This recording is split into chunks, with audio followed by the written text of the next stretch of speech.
12th class का पहला topic लेकर आएंगे बायोलॉजी का, जो पहला बार 12th क्लास का चल रहा है और ये पहला चैप्टर है और जीवों में जनन है इस चैप्टर का नाम। और विद्यार्थियों को क्लास के आवर में बता भी दिया जा चुका है, लेकिन हमने सोचा कि पहला चैप्टर से ही चला जाए बायोलॉजी का और अपने दोस्तों के साथ भी शेयर कर दे इसे, कहे कि बहुत ज्यादा ये यूजफुल है, लाभदायक है बच्चों के लिए। और साथ ही साथ आप लोग को यह भी सलाह मैं दे रहा हूं कि जो भी बच्चे अगर इससे और ज्यादा लाभ उठाना चाहते हैं तो शेयर करके उनसे बोलें कि आप सब्सक्राइब का बटन दबाएं और बेल आइकॉन को दबाना ना भूलें, ऑल पर क्लिक करें, ताकि यह वीडियो या फिर इस चैनल पे सुपर मैथमेटिक्स कोचिंग क्लासेस का जो चैनल है उस चैनल वाला वीडियो हर एक जगह पर जा सके और इसका लाभ सारे लोग उठा सके। तो सबसे पहले देखते हैं कि रिप्रोडक्शन यानी जनन, व्हाट इज कॉल्ड रिप्रोडक्शन, यानी जनन क्या है।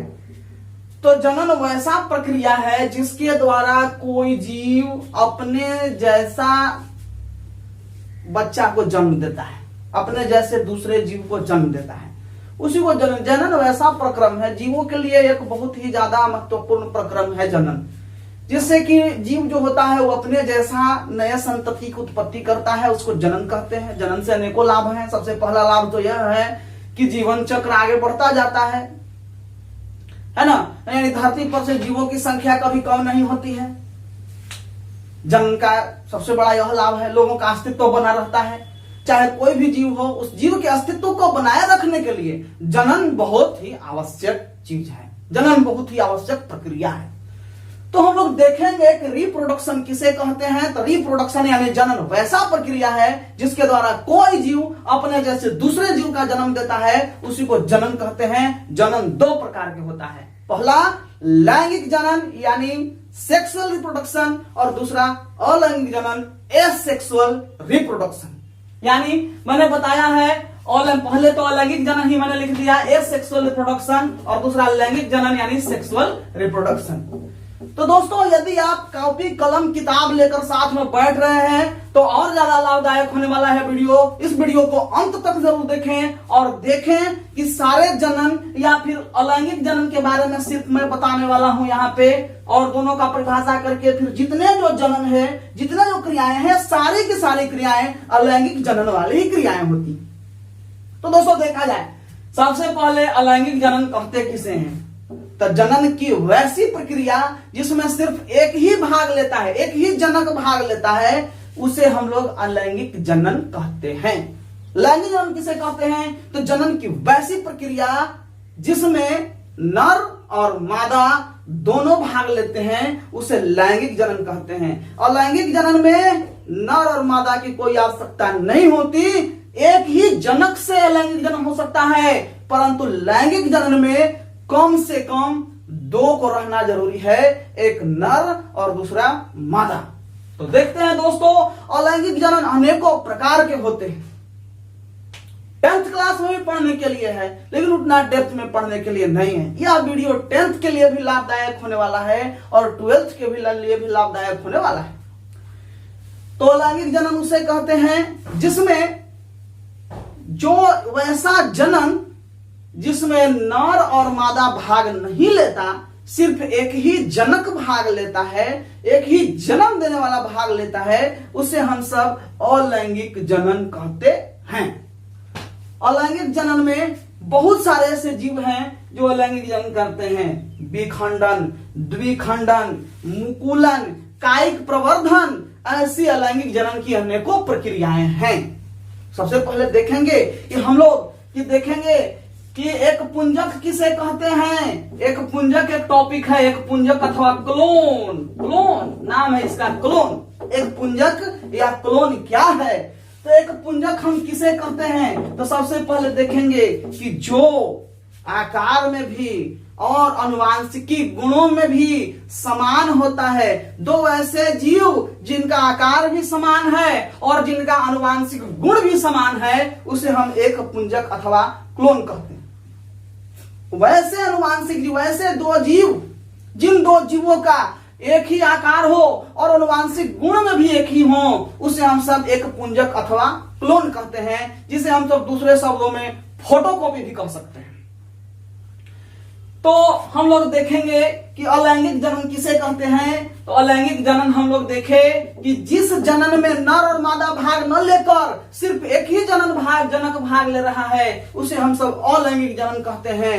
अलैंगिक जनन के फलस्वरूप एक पुंजक अथवा क्लोन की उत्पत्ति होती है, क्योंकि अनुवांशिक गुणों भी एक समान होना चाहिए और आकार में भी एक समान होना चाहिए। हम देखते हैं लैंगिक जनन से ही प्राप्त जीव कभी कभी आकार और रूप रंग में एक समान हो सकता है, परंतु उसका अनुवांशिक गुण एक नहीं होगा। उसका ब्लड का ग्रुप अलग हो सकता है, उसका हाथों की रेखाएं अलग हो सकती हैं, उसके सारे के सारे सिस्टम अलग हो सकते हैं, परंतु एक पुंजक वो नहीं है। एक पुंजक वह है जिसका एक अनुवांशिक गुण भी वही हो और जिसका आकार भी वही हो, सेम हो, उसे हम सब एक पुंजक अथवा क्लोन कहते हैं।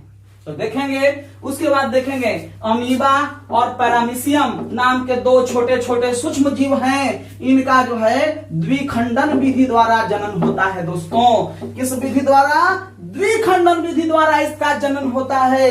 द्विखंडन विधि का मतलब क्रोमोसोम जो उनका होता है वे द्विगुणित हो जाते हैं। क्रोमोसोम का द्विगुणन ही द्विखंडन विधि कहा जाता है। एक बार फिर से देख लीजिए दोस्तों, अमीबा और पैरामीशियम दो ऐसे छोटे जीव हैं जिनका जन्म द्विखंडन विधि द्वारा होता है। द्विखंडन क्या है? क्रोमोसोम्स का जो द्विगुणन होता है उसी को हम सब द्विखंडन विधि कहते हैं। आशा है आप लोग जरूर याद कर रहे होंगे। दूसरा ईस्ट में जो जन्म होता है वह मुकुलन होता है। मुकुलन विधि द्वारा जन्म होता है। इसका मतलब, मुकुलन का मतलब मातृ कोशिका से उद्वर्ध का निकलना। जैसे ये मातृ कोशिका है, इसमें बहुत सारे फूट गए, उद्वर्ध निकल गए। आलू देखते हैं, आलू को रोप देते हैं, उसमें कई गो कंछी फूट जाता है, उसी क्रिया को हम सब मुकुलन कहते हैं। लेकिन मुकुलन और कायिक प्रबंधन एक ही है, लेकिन मुकुलन जीवों में होता है और कायिक प्रबंधन पौधों में होता है। पौधों में जो उद्वर्ध फूट करके निकल रहा है उसको हम सब कायिक प्रवर्धन कहेंगे, और जीवों में जो उद्वर्ध फूट कर निकल रहा है उसे हम सब मुकुलन विधि कहेंगे। तो सबसे पहले दोस्तों देखेंगे कि ईस्ट में कौन सा जनन होगा, तो मुकुलन विधि द्वारा होगा। मुकुलन विधि क्या है? तो मातृ कोशिका से उद्वर्ध का निकलना ही मुकुलन विधि कहलाएगा दोस्तों। उसके बाद शैवाल में तीन प्रकार के जनन होंगे, खंडन, द्विखंडन और स्पोर्स का निकलना। स्पोर्स यानी कि जीवाणुओं का निकलना उसके अंदर से, दूसरे स्पोर्स। एक के शरीर में से अनेकों प्रकार के नए शरीर का गठन होना, अनेकों शरीर का बन जाना, उसको हम सब स्पोर कहते हैं दोस्तों। शैवाल में खंडन, विखंडन और स्पोर्स का गुणन द्वारा जनन होता है। कवक में जो जनन होता है वो तीन प्रकार से होता है, चल बीजाणु जनन, कोनिडिया जनन और अचल बीजाणु जनन, जिसका वीडियो हम लोग बाद में बनाएंगे। इन सारे चीजों को समझा करके बताया जाएगा दोस्तों। उसके बाद सिफा या हाइड्रा या साइकन नाम है इसका, इस साइकन का भी जन्म जो होता है वो मुकुलन विधि द्वारा होता है। अब हम देखते हैं कायिक प्रवर्धन भी एक अलैंगिक जनन का ही पार्ट है। तो कायिक प्रवर्धन किसे कहते हैं दोस्तों? जिसका काया यानी शरीर का कोई भाग बढ़ करके पेड़ का रूप धारण कर लिया, दूसरे शरीर का रूप धारण कर लिया, उसी को हम सब कायिक प्रवर्धन कहते हैं। काया माने शरीर और प्रवर्धन माने बढ़ जाना। शरीर का कोई एक अंग बढ़ गया और बढ़ करके नए पेड़ की उत्पत्ति कर दिया, उसी को हम सब कायिक प्रवर्धन कहते हैं। कायिक प्रवर्धन 5 प्रकार के होते हैं। पहला है प्रकंद का बनना, दूसरा कंद का बनना, तीसरा बल्ब का बनना, चौथा ऊपरी भूस्तरी और पांचवा अंतः भूस्तरी। इन सारे का वीडियो समझा कर बनाया जाएगा दोस्तों। लेकिन फिर से हम लोग देख दे, जनन किसे कहते हैं? जनन वह प्रक्रिया है जिसके द्वारा कोई जीव अपने जैसे छोटे जीवों का उत्पत्ति करता है। जनन क्यों जरूरी है? तो जनन जो है जीवों के अस्तित्व को रखने के लिए, बनाए रखने के लिए जरूरी है। जनन कितने प्रकार के होते हैं? तो जनन 2 प्रकार के होते हैं, एक अलैंगिक जनन और दूसरा लैंगिक जनन। अलैंगिक जनन किसे कहते हैं? एसेक्सुअल रिप्रोडक्शन किसे कहते हैं? वैसा जनन जिसमें नर और मादा भाग नहीं लेता, सिर्फ एक ही जनक की आवश्यकता होती है, उसे हम सब अलैंगिक जनन कहते हैं दोस्तों।